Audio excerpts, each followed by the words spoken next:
नमस्कार दोस्तों, स्वागत है आप सभी का सनातन सत्यलॉजी चैनल पर। आज का जो हमारा वीडियो है इसमें हम आपके लिए लेकर आए हैं मां छिन्नमस्तिका के बारे में जानकारी, जो कि हमारी तृतीया महाविद्या है। चलिए शुरू करते हैं। भगवती छिन्नमस्तिका का स्वरूप अत्यंत ही गोपनीय है। इसे कोई अधिकारी साधक ही जान सकता है। महाविद्याओं में इनका तीसरा स्थान आता है। इनके प्रादुर्भाव की कथा इस प्रकार से है। एक बार भगवती भवानी अपनी सहचरी जया और विजया के साथ मंदाकिनी में स्नान करने के लिए गई। स्नानोपरांत क्षुधाग्नि से पीड़ित होकर वे कृष्ण वर्ण की हो गई। उस समय उनकी सहचरियों ने भी उनसे कुछ भोजन करने के लिए मांगा। देवी ने उनसे कुछ समय प्रतीक्षा करने के लिए कहा। थोड़ी देर प्रतीक्षा करने के बाद सहचरियों ने जब पुनः भोजन के लिए निवेदन किया, तब देवी ने उनसे कुछ देर और प्रतीक्षा करने के लिए कहा।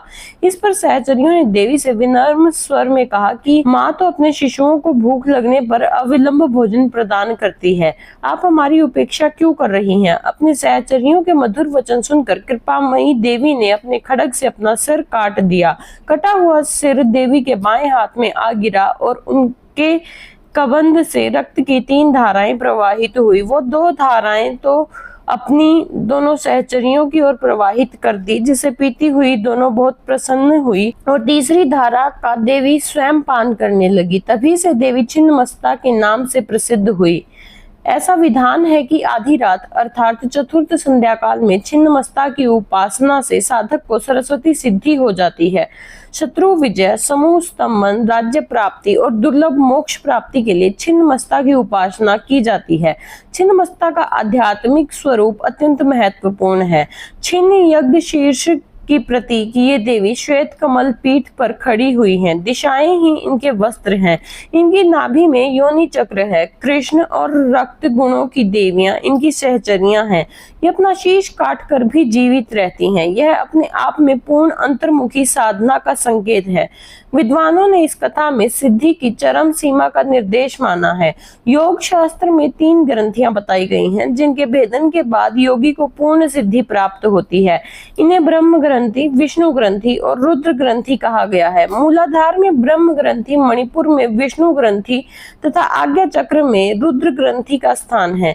इन ग्रंथियों के भेदन से ही अद्वैतानंद की प्राप्ति होती है। योगियों का ऐसा अनुभव है कि मणिपुर चक्र के नीचे की नाड़ियों में ही काम और रति का मूल है। उसी पर छिन्न महाशक्ति आरूढ़ है। इसका उद्धव प्रवाह होने पर रुद्र ग्रंथि का भेदन होता है। छिन्नमस्ता का वज्र वैरोचनी नाम शाक्तों, बौद्धों तथा जैनों में समान रूप से प्रचलित है। देवी छिन्नमस्ता की दोनों सहचरियां रजोगुण तथा तमोगुण की प्रतीक हैं। कमल विश्व प्रपंच है और कामरति चिदानंद की स्थूल वृत्ति है। हिरण्यकश्यपु, विरोचन आदि छिन्नमस्ता माँ के ही उपासक थे, इसलिए इन्हें वज्र विरोचनीय कहा गया है। विरोचन अग्नि को कहते हैं। अग्नि के स्थान मणिपुर में छिन्नमस्ता का ध्यान किया जाता है और वज्रा नाड़ी में इनका प्रवाह होने से इन्हें वज्र विरोचनीय कहते हैं। श्री भैरव तंत्र में कहा गया है कि इनकी आराधना से साधक जीव भाव से मुक्त होकर शिव भाव को प्राप्त कर लेता है। माँ छिन्नमस्तिका देवी को ही चिंतपूर्णी भी कहा जाता है। उनके इस रूप की चर्चा शिव पुराण और मार्कंडेय पुराण में भी देखने को मिलती है। माँ छिन्नमस्ता देवी के गले में हड्डियों की माला मौजूद रहती है और कंधे पर यज्ञोपवीत है।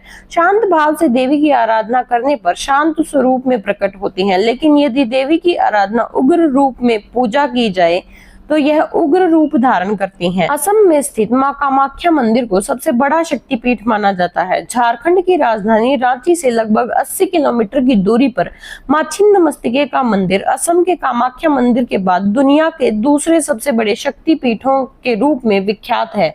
उम्मीद है आपको हमारी यह जानकारी पसंद आई होगी। कृपया हमारे चैनल को लाइक व सब्सक्राइब करना न भूले। हर हर महादेव।